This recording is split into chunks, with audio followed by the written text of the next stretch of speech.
বন্ধুরা, কেমন আছো তোমরা সবাই? আশা করি তোমরা সবাই খুব ভালো আছো। আজকে আমি তোমাদের জন্য নিয়ে আইছি সম্পূর্ণ নতুন একটা ব্লগ, যেখানে আমি তোমাদের আমার হোম ট্যুরটা করাবো। তোমরা সবাই হঠাৎ ভাবতে পারো যে নতুন ব্লগের মধ্যে হোম ট্যুর কেন? এটার পেছনে একটা কারণ আছে। অ্যাকচুয়ালি কয়েকদিন আগে আমি একজন কন্টেন্ট ক্রিয়েটর দিদির একটা ব্লগ দেখতে আসলাম, যেখানে দিদি প্রায় 4.5 কোটি টাকা খরচ করে একটা নতুন ঘর বানাইছে।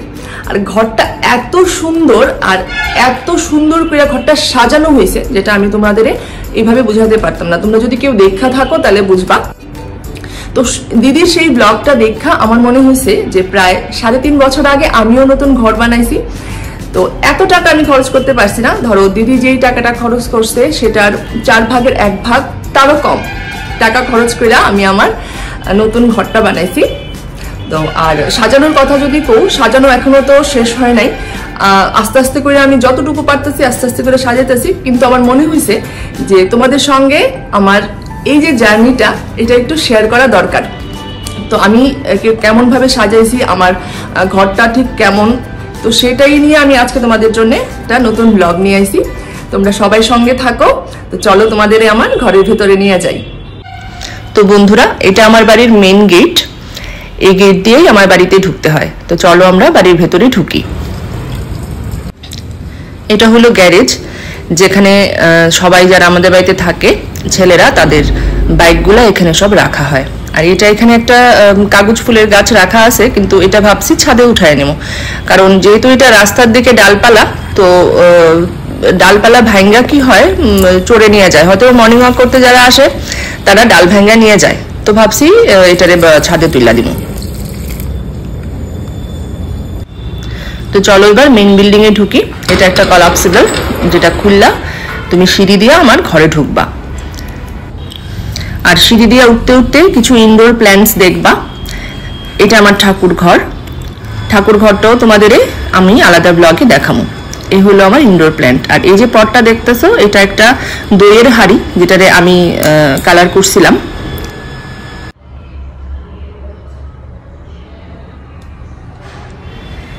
এটা আমার ঘরের মেইন এন্ট্রান্স, যার উপরে গণেশ ঠাকুরের ছবি আছে। তো চলো আমরা ভেতরে যাই।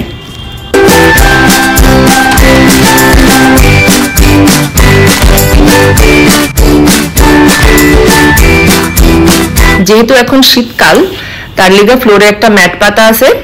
শীতকাল যখন থাকতো না, গরম আয়া পড়লে ম্যাটটা তুলে নিব। আর এইটা হলো একটা তোমার ওয়ালপেপার, যেটা আমি ঘর যখন নতুন বানানো হইতেছে তখন লোকাল মার্কেট থেকে আমি কিনা তারপরে ওয়ালে লাগাইছিলাম। আর এটা আমার সোফাটা আমি ব্র্যান্ডেড কিনছিলাম। এটা স্লিপওয়েলের সোফা। এটাও আমাদের বাড়ির কাছাকাছি একটা লোকাল দোকান থেকেই কেনা। আর সোফার মধ্যে কিন্তু একটা ভালো বয়ে থাকে সব সময়। এটা সেন্টার টেবিল। এই সেন্টার টেবিলটা সোফার সঙ্গে সেট। আর সেন্টার টেবিলটার উপরে আমি একটা চীনামাটির পট রাখছি, যেটার উপরে আমি একটা পাতাবাহার লাগাইছি।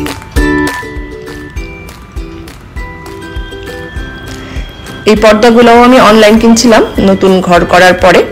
ব্লক প্রিন্ট আমার খুব ভালো লাগে, তাই ব্লক প্রিন্টেরই কিনছি। এটা একটা ওয়াল হ্যাঙ্গিং। এটা আমার ছোট বোন আমারে অথবা আমার মেয়ের, আমার ঠিক মনে নাই, জন্মদিনে গিফট করছিল। আর এই যে ঘরের ভেতরেও আমার কিছু ইনডোর প্ল্যান্টস আছে। ইনডোর প্ল্যান্টস নিয়েও আমি ভাবছি তোমাদের জন্য আমি আলাদা করে একটা ভিডিও বানাবো। আপাতত ড্রয়িং রুমে আছে কিছু মানি প্ল্যান্টস, একটা এরিকা পাম, আর এটাও মানি প্ল্যান্ট। আর এই পাতাবাহারটার আমি ঠিক নাম জানি না। ড্রয়িং রুমে আমাদের ফলস সিলিং বানানো হয়েছে। অনেকে তো বেডরুমেও বানায়, তো আমি বেডরুমে বানাইতে পারছি না, কিন্তু ড্রয়িং রুমে একটা ফলস সিলিং বানানো হয়েছে। এটা হলো টিভি। সবাই কয় যে ড্রয়িং রুমে টিভিটা বানাইছে না, খুব ছোট হয়েছে, কিন্তু আমি এখনো বড় টিভি কিনা উঠতে পারছি না। আর টিভি ক্যাবিনেটও আমি বানাইতে পারছি না।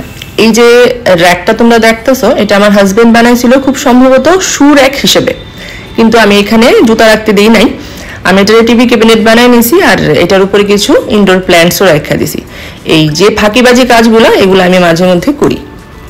আর কোনো পুরনো জিনিস আমার ফালাইতে ভাল লাগে না।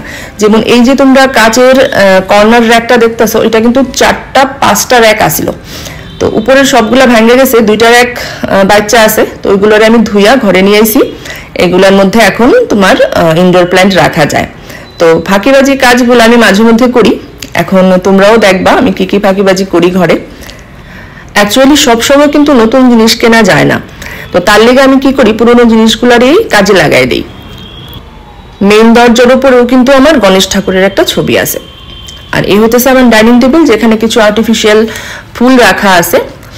আর ডাইনিং টেবিলটা আমার পুরনোই আছে, পুরনো ঘরে যেটা আসলো এটাই আমি নিয়ে আইছি, কারণ যেহেতু আমার উডেন ম্যাট ফ্লোরটা, তার লেগে আমার মনে হয়েছে যে এই কাঠের ডাইনিং টেবিলটাও ভালো লাগতে পারে। শুধু আমি চেয়ারগুলোর একটু গার্নিশ করায় নিয়েছিলাম।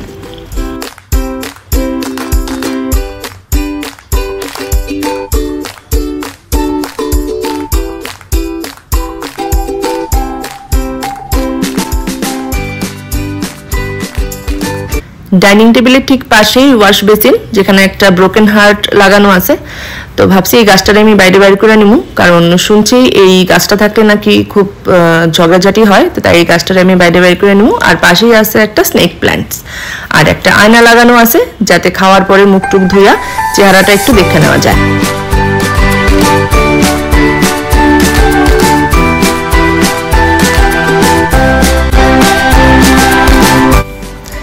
ড্রয়িং রুমের এক পাশেই রাখা আছে আমার ফ্রিজ, যেটা কিন্তু অনেক পুরনো, আমার বিয়ের ফ্রিজ। এটা একবার মাঝে ভাবছিলাম যে এটা পাল্টাইয়া নতুন কিনি, ওয়েলেক্সে দিমু ভাইবা ছবিও তুলছিলাম, কিন্তু তারপরেও আর দিই নাই। কেমন যেন একটা মানে মায়া পড়ে গেছে ফ্রিজটার প্রতি। ফ্রিজটা একটুও নষ্ট হয় নাই, কোনোদিন কোনো মেকানিক্সও লাগে নাই, তাই আমি এই পুরনো ফ্রিজটাই এখনো ইউজ করতেছি। জানি না আর কতদিন ব্যবহার করতে পারো, কিন্তু যতদিন আছে ততদিন আমি এই পুরনো জিনিসটারই ব্যবহার করব। আর যেহেতু আমার বাবা দিছে, ওইটার প্রতি একটা আলাদা টান আছে।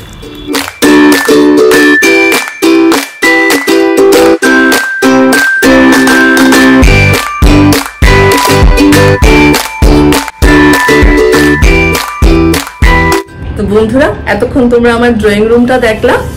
আজকে শুধু ড্রয়িং রুমটাই দেখাতে পারলাম, কারণ পুরোটা যদি দেখাতে যাই তাহলে ভিডিওটা অনেক লম্বা হয়ে যাবে, তোমরাও দেখতে দেখতে বোর হয়ে যাবে।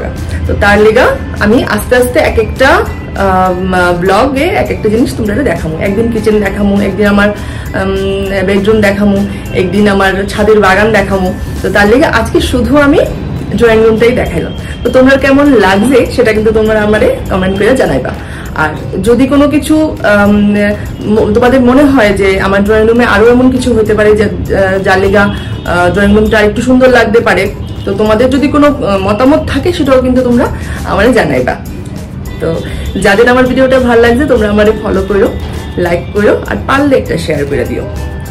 তো আজকের ব্লগটা আমি এখানেই শেষ করতেছি। তোমরা সবাই খুব ভালো থাকো, খুব তাড়াতাড়ি আমাদের কিন্তু আবার দেখা হইব পরের ব্লগে।